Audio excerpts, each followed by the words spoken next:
Following the costly fighting in Holland during Operation Market Garden, the 82nd Airborne Division was exhausted. Months of combat had left the men physically worn down and emotionally drained. Hundreds had been killed, thousands wounded, and many were still missing. Those who remained were finally pulled from the front and sent into reserve in northeastern France, where they hoped for a brief period of recovery before the war's end. Their new home was an old French army post near the village of Sissonne. Compared to the battered front lines they had just left, it seemed almost luxurious. The surrounding countryside was peaceful, dotted with farms and quiet villages. For the first time in months, the men had proper barracks, running water, warm buildings, and a chance to enjoy simple comforts. Nearby cafes and local families welcomed the Americans, offering food, conversation, and a temporary escape from the horrors they had endured. General James Gavin intended to use this pause wisely.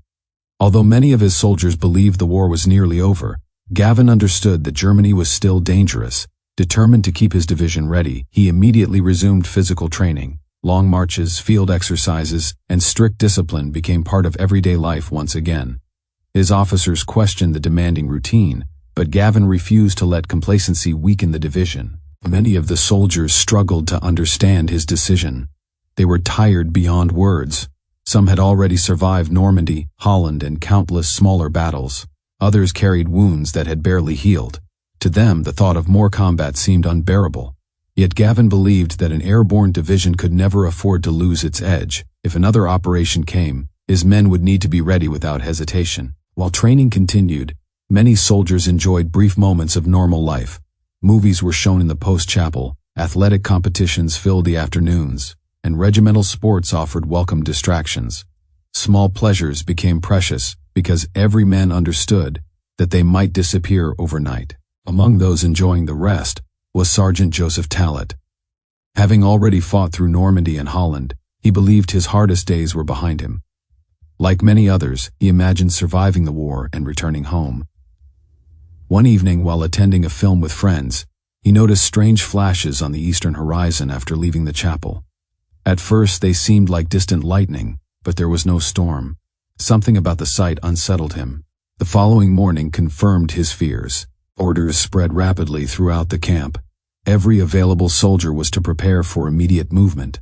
Trucks rolled into the staging areas as men hurriedly packed equipment, gathered weapons, and climbed aboard vehicles. There was little explanation, only the knowledge that something significant was happening.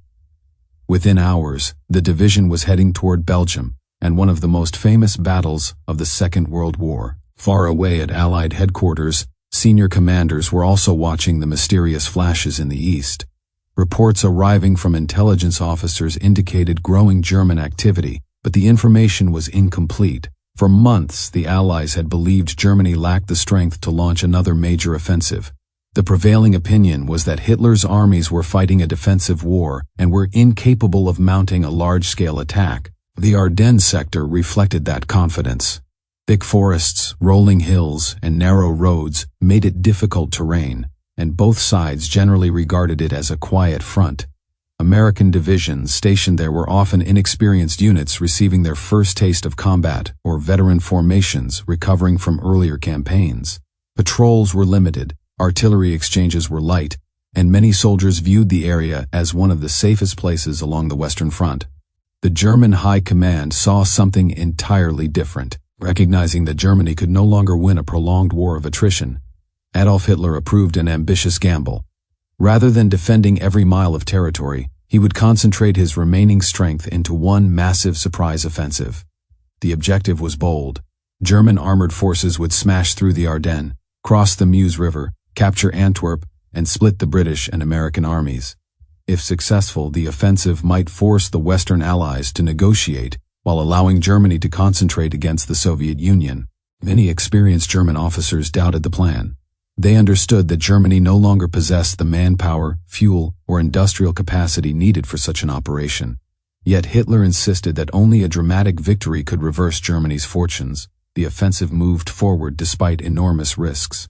German planners carefully exploited every possible advantage. Winter weather would reduce Allied air power, which had become one of the Allies' greatest strengths. The dense Ardennes forests concealed troop movements from aerial observation, Strict security measures prevented information from leaking, and radio silence hid preparations from Allied intelligence.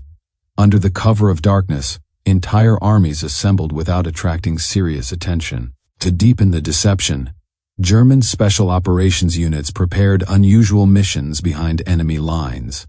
English-speaking soldiers wearing captured American uniforms were assigned to infiltrate Allied territory, spread confusion, alter road signs, sabotage communications, and create uncertainty among American troops.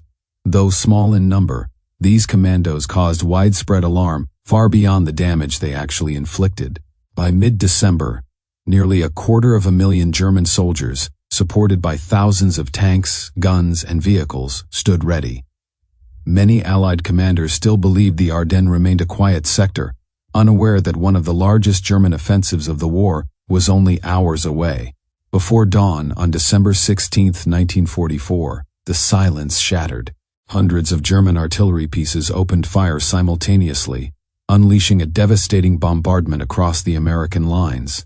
Shells exploded through forests, villages, and command posts, catching many units completely by surprise. Telephone lines were cut, headquarters lost communication, and stunned soldiers scrambled from bunkers into freezing darkness as German infantry and armored columns advanced behind the barrage. The attack struck with overwhelming force. American defenders fought stubbornly, but many isolated units were quickly surrounded or pushed back. Confusion spread as reports flooded headquarters describing enemy tanks appearing where none were expected.